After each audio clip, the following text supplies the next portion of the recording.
Hey everybody, it's Mindy today from Vacation Impossible. What we're going to talk about today is how to pack for a cruise. Now I know we have done in the past a how to cruise for Alaska tutorial, not necessarily a tutorial, but it was something we discussed in a podcast and I'll show you linked down below for you to check out. But right now I'm going to talk about how to cruise or pack for a cruise in general.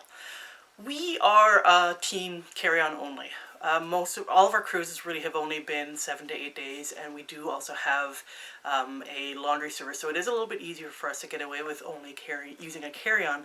But even before we had the laundry service, we still only used the carry-on. Just now we get to pack even lighter. So I'm just going to quickly go through what it is that we have, and some of the reasons why we have some of the things we have. I haven't really purchased, say for one or two things, I haven't actually purchased anything specifically for packing for this particular cruise. I have done so in the past, but for the few things that I have purchased, I will share links down below on how to get that through, Amazon, and we'll go from there. So what we have here, you really want to make sure you have yourself a really good, sturdy carry-on suitcase. This one in particular is a Hayes brand. Most of us are familiar with Hayes. It is a very strong, sturdy, durable brand. So that's just through through good luck, I was able to get myself this guy and representing, so that's kind of nice, but I'm sure at some point this will be covered in stickers because that's how I do. Alright, so as you can see, I have packing cubes. Now, Ray isn't the biggest, praiser of packing cubes, but he's also a very, very efficient packer, so he actually doesn't necessarily need that. He's really good at folding. I have some OCD tendency, so if things aren't folded absolutely perfectly, I kind of lose my mind a little bit. So if I have them in the packing cube, it's kind of settles the weirdness down for me a little bit. So obviously I'm not going to show you everything that's in the packing cubes. You don't necessarily need to know or care. But in here I have 4 t-shirts, a pair of pajamas, and my swimsuit. And this here packing cube, I have a pair of jeans, a pair of shorts, and 2 dresses. There's going to be 2 elegant nights, so there's going to be 2 dresses. I could get away with just one, but in case I get things dirty, I may not necessarily have time in between elegant nights to get the dress cleaned. And as great as the laundry service is, they can sometimes be a little bit harsh on the clothes. So with regards to the laundry service, I definitely do, and just in regards to packing and going to cruises in general, don't dress like a schlub, of course, but also pack clothes that if they get ruined, if they get wrecked, it's not going to be the end of the world. So this is not the time to be packing, your high-end Chanel clothes. Does Chanel make clothes? I know they make shoes. Do they make clothes? Shows how bougie I am not. So yeah, I just have, obviously my dresses I really, really like, but because if they get dirty, I don't want to risk them getting damaged in the laundry service. I don't think they will, but I'd rather not take that risk. So I have 2 just in case one gets dirty, or if I'm just not feeling the one I packed. So that's that side, all set, all taken care of. In here, I have my unmentionables, and again, just, obviously I have my undies and socks. I'm probably not going to be wearing socks every single day, so I'm not packing socks as if I'm going to be wearing socks every single day. That simple. I think I've packed like 4 pairs. In here I have my sneakers, I have my Elegant Night flats. I might at some point see if I can find myself some heels, but I am old and my hips are broken, so heels are not always the nicest thing to my body. So for now, I got my cute flats. In here I have my makeup stuff. I probably overpacked in that regard, but, girls and a few guys, you know how it is. You just, but I'm going to want this, I'm going to want that. But, don't pack your palettes. And again, same. This is not the time to be bringing the Morphe stuff. It's not time to be bringing Jeffree Star. Just bring bring some few individual things. If you're going to pack a palette that's a little bit on the smaller side. If it gets lost, it's not going to suck. You're not going to be out $75 to replace that palette. Not that I have a palette that's $75, but there you go. I also have my curling iron, and what I have here, which is fantastic, my husband got it for me, actually, Ray did, is a little silicone cover hanging over the towel bar thing, and it's heat sensitive, or it's heat resistant, so you can wrap, flat iron your hair, do whatever it is that I did to my hair today, And even while it's still hot, you can throw the heat iron in here and wrap it up and put it away, so no one risks burning themselves, if it's lying about. This has been a godsend in our house, because I was pretty awful about leaving this lying around, because I don't want to, wrap the wire, which you shouldn't be doing the wrapping of the wire anyways, but anywho, I'm getting off topic. What I also have here, and I haven't shown it, is I've also packed some Ziploc bags. Now the reason why I have the Ziploc bags is your clothes are gonna, if you don't have time to get the laundry service or laundry stuff done, if you opt not to get laundry done, you can use the laundry service, which again, like I said, we have that, or you can go to the laundry room. I believe it's $3 per load, and you just use your sign and sale card. But sometimes, you can't be bothered, you don't have time, who knows. Dirty clothes, wet clothes, throw them in the Ziploc bag for when you come home. That way, if you still have some clean stuff, it's not going to kind of contaminate your clean clothes. So yeah, that's sorted over here. Now you'll notice I didn't pack any of my toiletries and such here. The toiletries that we need for our trip, like sunblock, mouthwash, that sort of stuff, we usually buy them at the port city before we leave.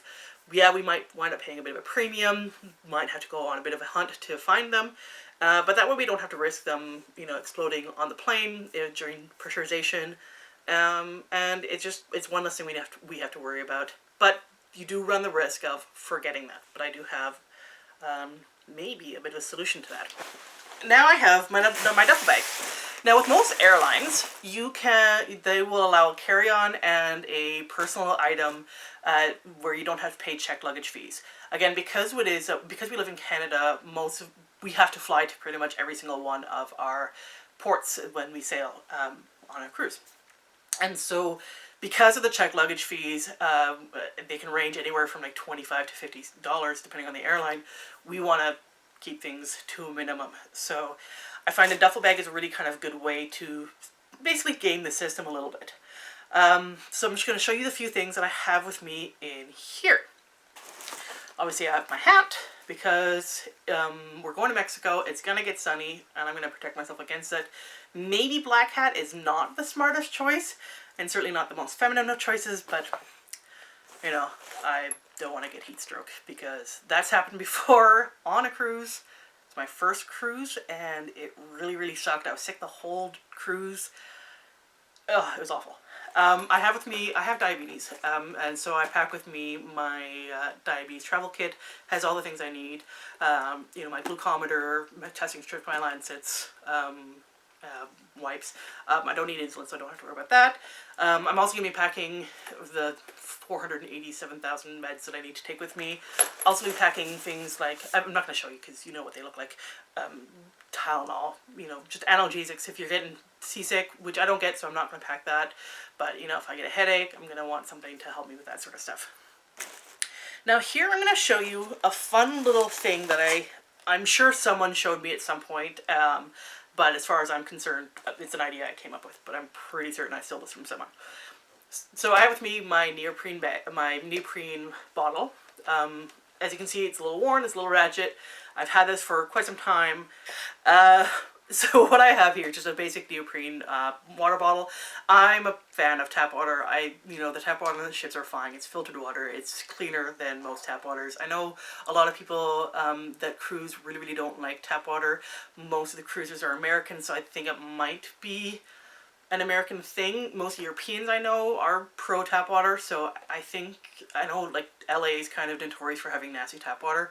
I've never tested it out, but I've heard some pretty bad horror stories, so I guess I can understand why, people would be a little hesitant to have the tap water on ship. I don't like buying bottled water if I don't have to, so I have myself my water bottle. I can fill it up with tap water whenever I want, wherever I want on the ship. I don't have to pay to have bottled water, and I don't have to pay, the outlandish fees, quite frankly, that they charge for bottled water. But you'll notice it's kind of, there's things in here. So I'm going to show you what it is. Now I know I just said, we don't pack toiletries with us because, we don't want things exploding, and no one wants anything exploding on the plane, and you certainly don't want to make a joke about that, even if you're talking about toiletries. But I have packed a few things to save on the footprint. So what I have here is my paste. Obviously travel size, you don't want a big full one. I have my shampoo and conditioner. They do provide shampoo and conditioner. I think it's like a 2-in-1 on the ship, but I find it strips my hair of oils, and I have it does not fun things to my hair, and 2-in-1s have never done great things for my hair, so I always make sure I pack shampoo and conditioner. I also have my hand sanitizer. I mean, this is, obviously you're going to want this with you. We were on a flight back from Honolulu, I want to say 2 years ago, and I called it the plague plane because I swear every other person had some sort of respiratory infection going on, and ain't nobody coughing in their into their elbows. Oh, it was gross. It was absolutely nasty. I wanted nothing to do with it. I was just pouring hand sanitizer on Ray and Julian's hands and mine like crazy, and texting my friends in panic because I was just not okay with what was happening. And I think I went through like a bottle and a half of these. So I don't, whenever I'm on a trip, I don't go anywhere without this. I mean, it's rare that I'm without hand sanitizer anyways. I'm not even a big clean freak, or germaphobe, but no. When you're cruising, you don't want to risk getting sick because, like I said, I was sick on a cruise. I was sick the whole time and it sucked. And this here is after sun stuff. It's got some lidocaine in it. It's aloe vera. I don't want to carry the whole, I won't take the whole bottle with me because it's too big for flights.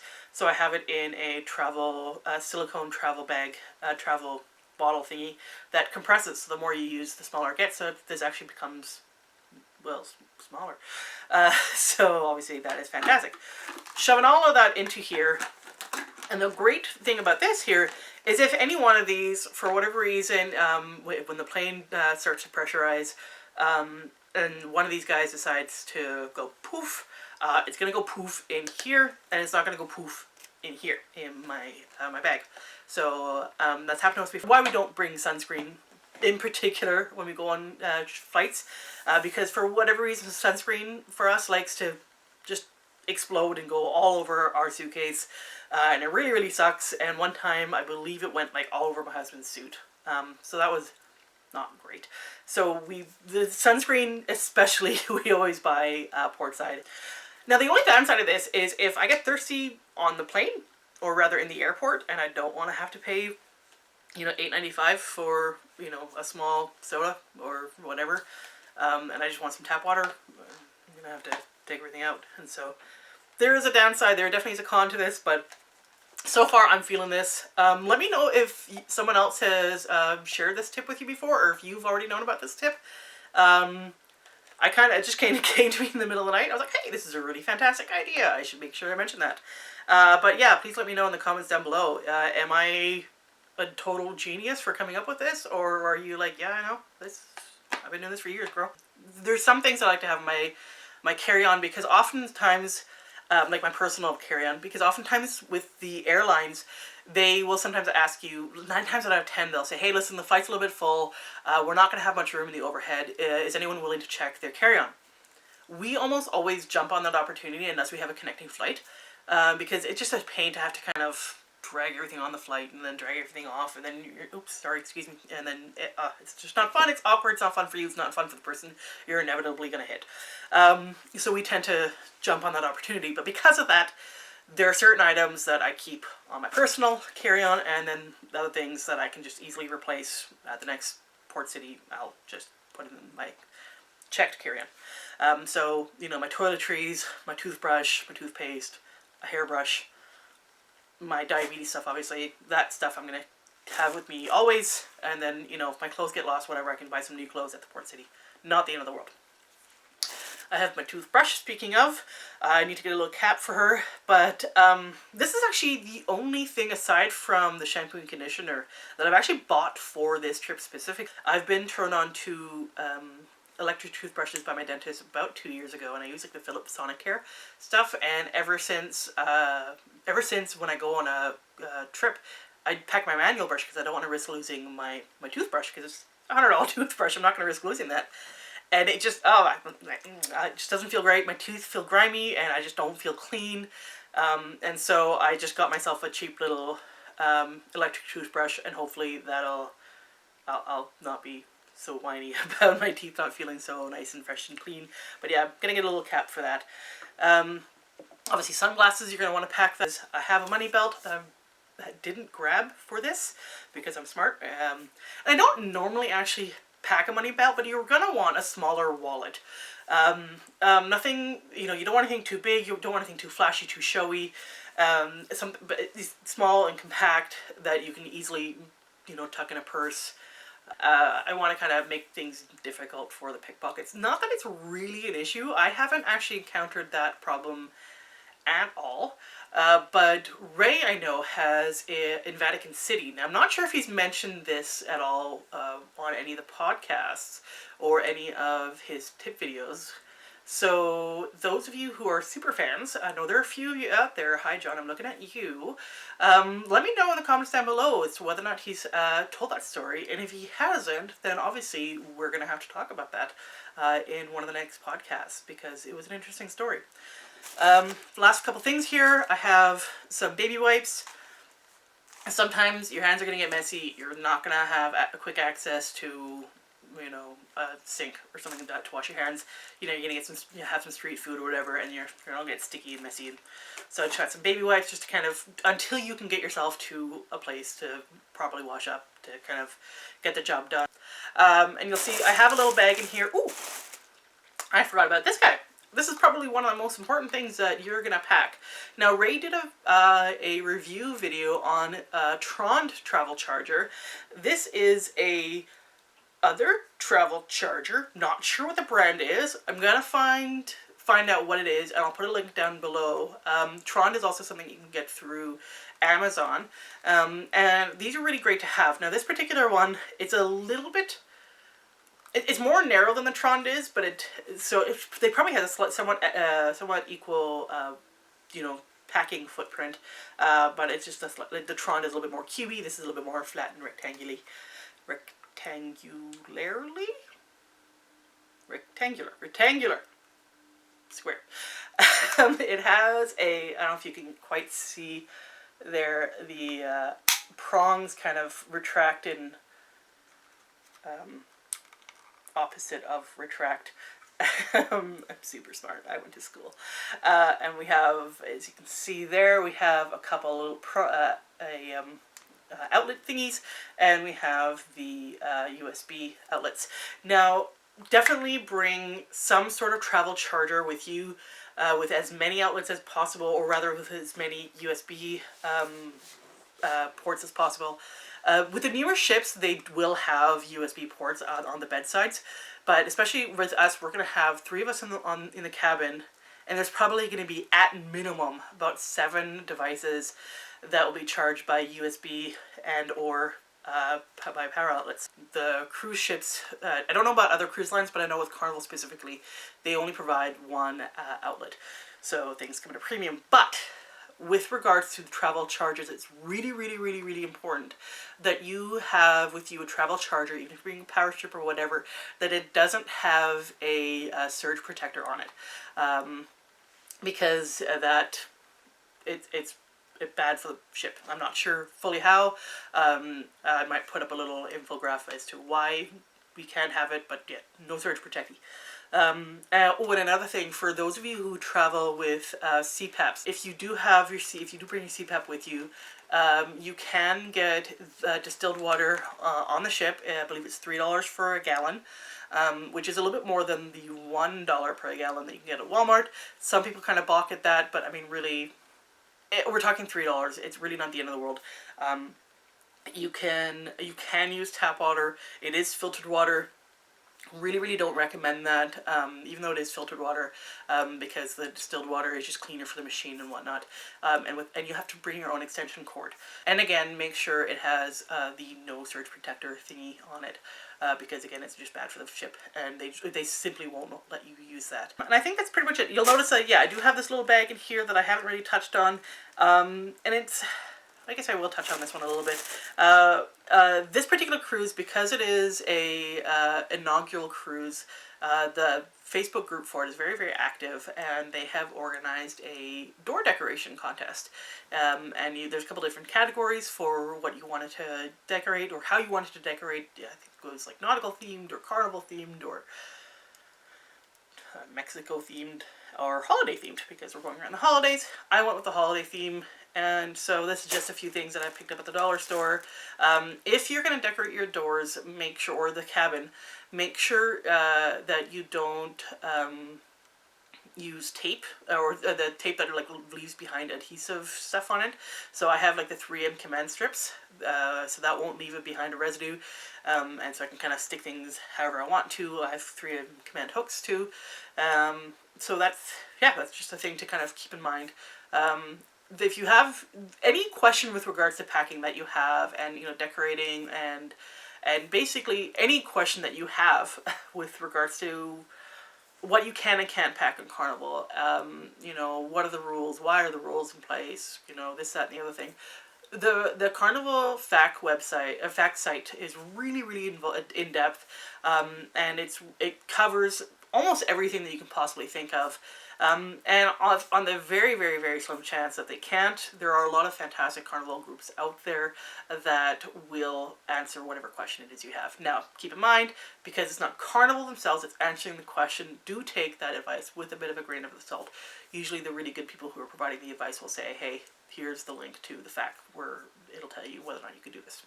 Let me know if there's some things that you think I missed. Let me know if you've learned anything from this travel tip video. Yeah, that's what we're calling that. Try not to keep things too long. Hopefully I didn't ramble too much. But, this is really obviously more Ray's wheelhouse. But I figure, hey, let me just jump in here, have a little bit of fun myself. Let me know in the comments down below, what it is that you pack that you think I'm silly for not packing, or what it is that I've packed that you're like, oh my goodness, it didn't even occur to me to pack that. And like I said, for the few things that I have purchased, like the bottles, the silicone heat cover, a few of those things here and there, packing cubes, I am going to put down links in the description below, so you can kind of, if you're like, that's fantastic, I need that for myself, either for packing or for not, then you can get it, and that'll be fantastic, and it'll support us, it'll support the channel. Please like and subscribe and comment. We'd love to hear from you. If you have any requests for future videos, future tip videos, future podcast topics, please let us know. We're always happy to hear from you, and we'll respond as quick as we can, because we absolutely love hearing from you, and it really does make our day. Happy traveling. Bye!